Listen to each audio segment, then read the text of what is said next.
Over here we will create one HTML page. So one HTML page we need, so we will put it test 10. So we'll finish it.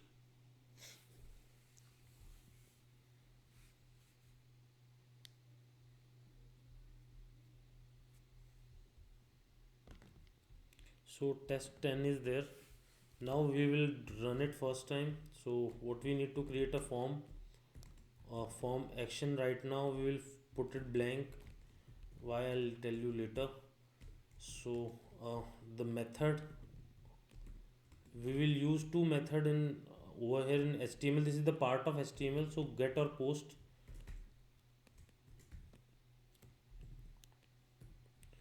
So so when we will create a form, there will be two things. One is input type is text,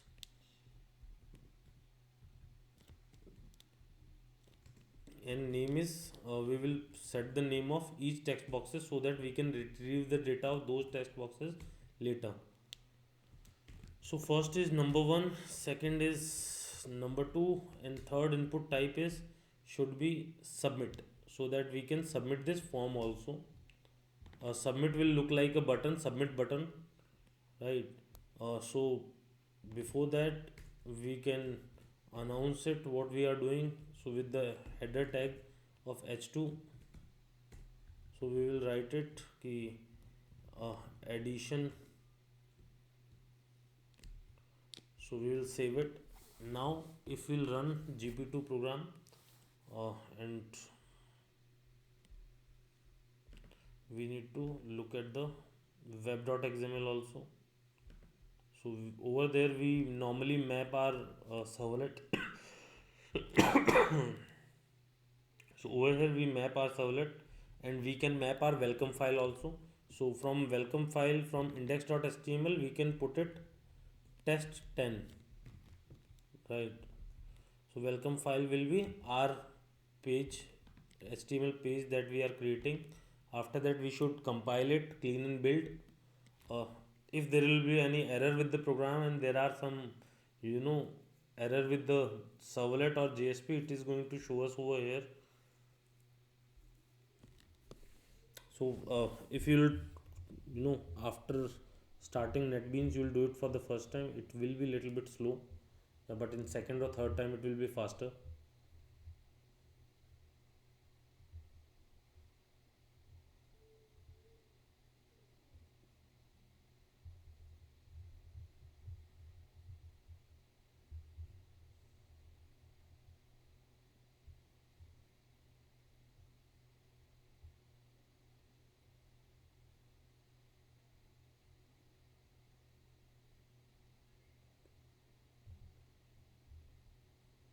Right?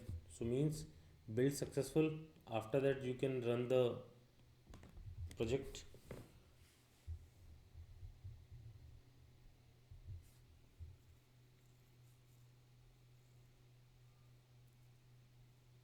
So welcome file is our test 10 right now, right? So addition, we need to write 10 20, and on submit click, it should show us the result of that addition. So now what we can do, we can create a servlet.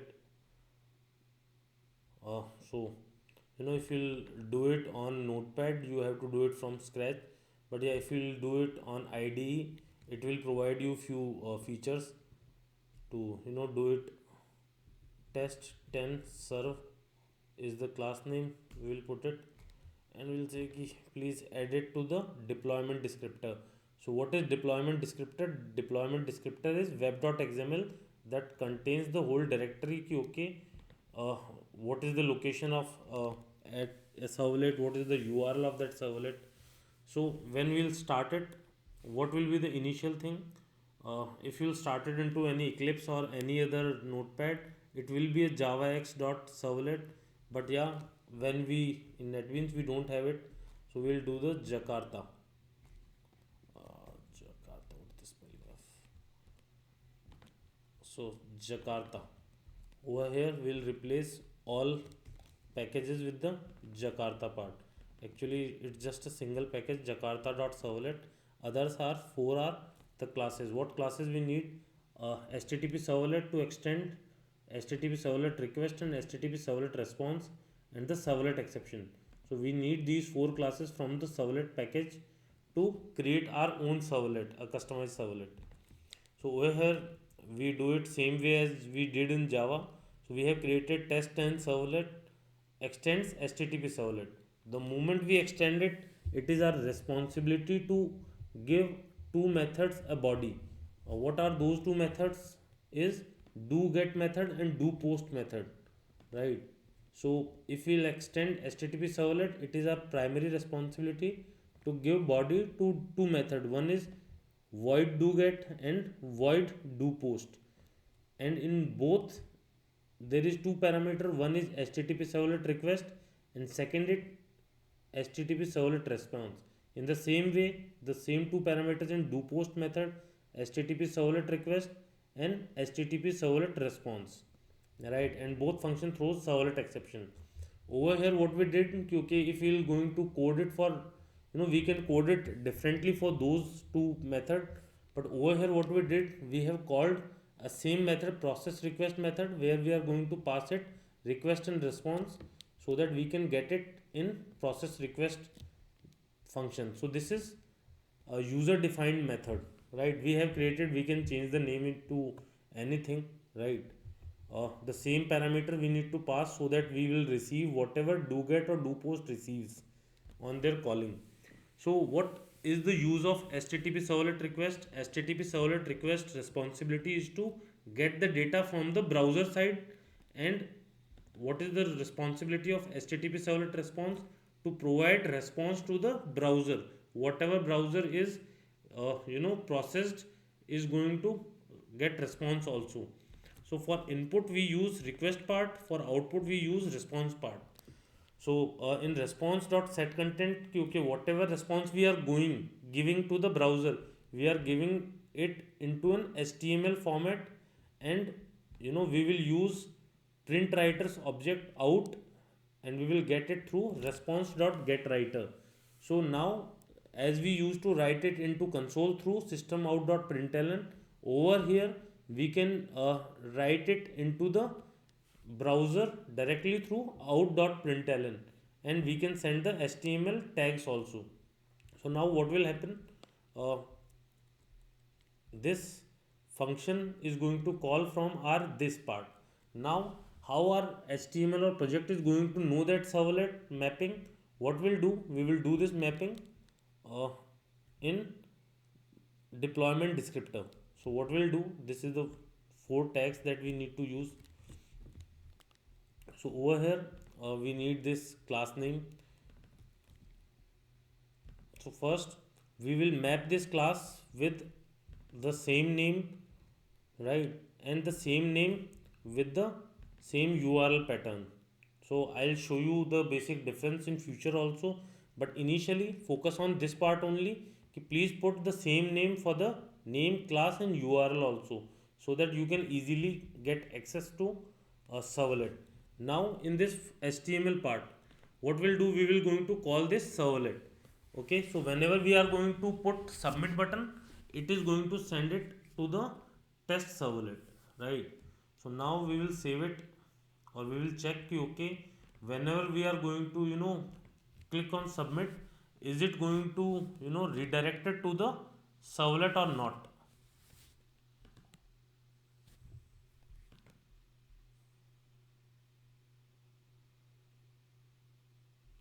So we are going to enter 2030 submit. So servlet test servlet 10 at gp2. So okay, whatever we have written into the servlet part, it is got printed, right? So we can remove all those part, there is no requirement. So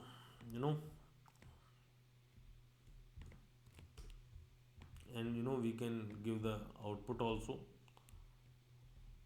over here. Okay, we can write it into our h1 tag,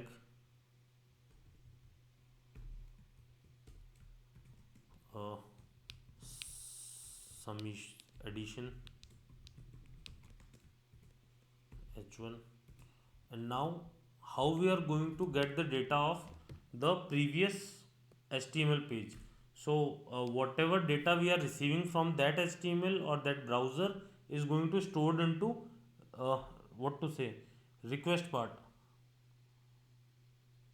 Yeah, we need to install, yeah bandi, we need to install another server. So maybe you can install Apache Tomcat, or you can install Glassfish server, according to your IDE, whatever is more compatible with your integrated development environment.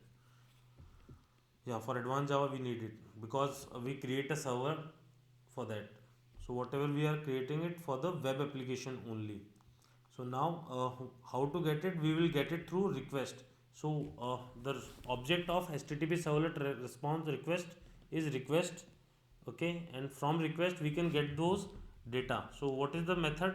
So request has a method called get parameter.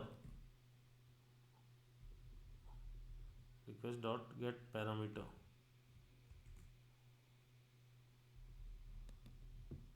We have written the right now. So request dot get parameter. Over here we will put the name of whatever text box or whatever data we need to access. So there were two text box. One is number one, and we are going to, this data will come into string format.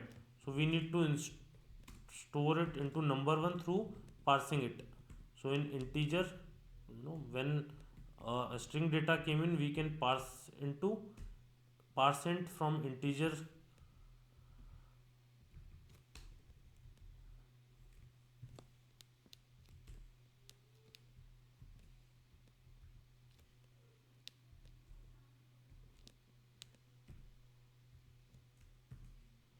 Right, and after parsing one number we can parse second also. So number 2 into the number 2 also. Now we can create one sum is equal to number 1 plus number 2, when we can store that into sum. So over here we can sum is equal to number, sorry, sum, and we can print the number 1 or number 2 also. So over here is plus number 1, number 1, number 2, number 2, and sum. And we can all, put it into one heading 2, so that we can access it better or read it better over there. So you need to, learn more HTML and CSS also when you are using this part.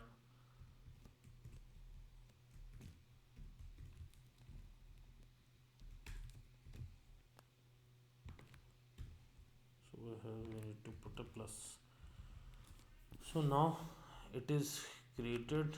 Now we'll do the clean and build. So whatever we did, is it clear, or do I need to explain it more? Because what we did, so from request we are getting those two parameter, that is in HTML, number 1 and number 2. After getting those data we have converted into integer, right? And after converting into those integers we have calculated the summation. Now we are giving the output to the browser part. Now after clean and build we can run it. So now 20, 30 should be 50 over there. So servlet, test servlet, number 1 20, number 2 30, sum is equal to 50. And now we can do some basic customization more. So after this part, or we can remove it into this sum, and we can loop it that also. So for int I is 0 and I is less than is equal to sum, it should be print those many times. So if we do it like our you know output and our coding.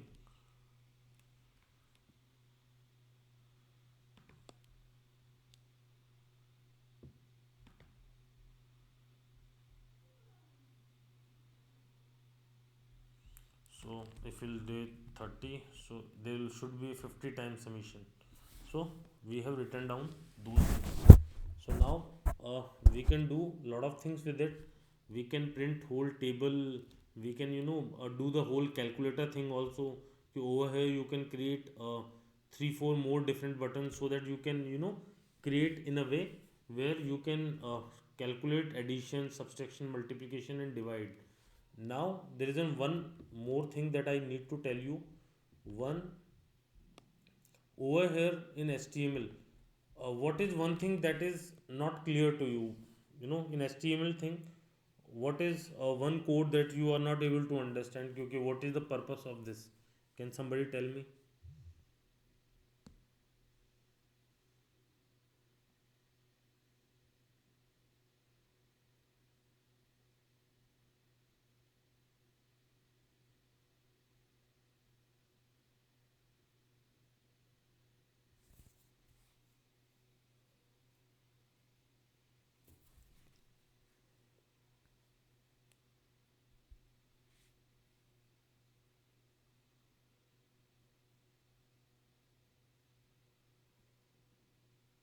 So, if nobody wants to tell me, so I will ask the question. Don't worry. So, what is the purpose of this method post? Can somebody tell me? Satya Bandi.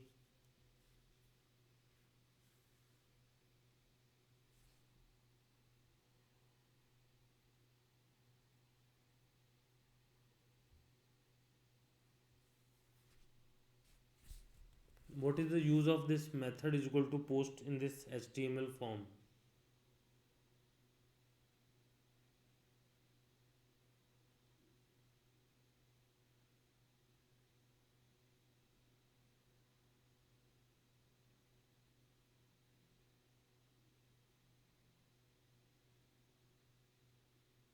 Server means Bandi.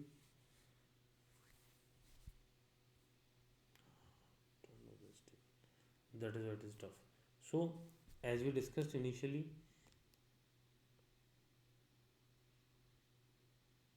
yeah. So data will post onto the O. Then there is one more method. If you can write it get. Now, why we can write get? What is the difference between get and post? So we can write only two things over here: get and post, basically. So, what is the difference between get and post in HTML, basically?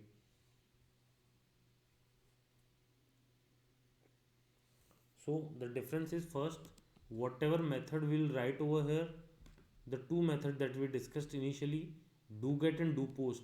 If we write get over here, do get will get called. If we'll write post, do post is going to get called over there. Right. Now what is the difference? The difference is, if we are going to use the post method, so you can see in URL there is nothing, right? You can only see the name of what to say, the name of the servlet, right? But if you are going to use get method or get method into the form over here, so get method is going to get called. Over here also, get method will send data to the server, but in a different manner, and the manner is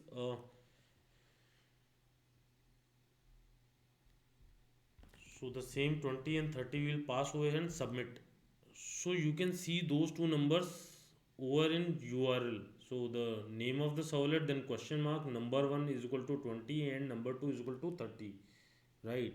So what is the difference? So what post method did? Post method encapsulated those data, then throw it into the server and send it to the server. And what get method did? Get method directly send those data to the server. So what is the difference between those two? Get method is little bit more faster and post is little bit slower. But yeah, get method is not secure. So if you are going to use it for the password or something sensitive data and secure data, you are going to use post. Why? Because it encapsulated and secure the data before sending it. It encrypted the data, right? But get method is not going to encrypt that data, and you can directly see those data in uh, URL part, right? So, take an example of Google. Whatever you search on Google, it will use get method. Why? Because it doesn't need security. So if you open Google, uh, hello world, so you can see those data in this search question mark q is equal to hello plus world, and now then there is a lot of data that you can check, right? So it is going to, doing these kind of scraping and searching to the their system. But yeah, all data is visible to the URL thing. But if you are going to, use it into Gmail where there is an username password, you are not going to see those data into the URL. So that's where get method and post method get used in your programming journey. Is it clear?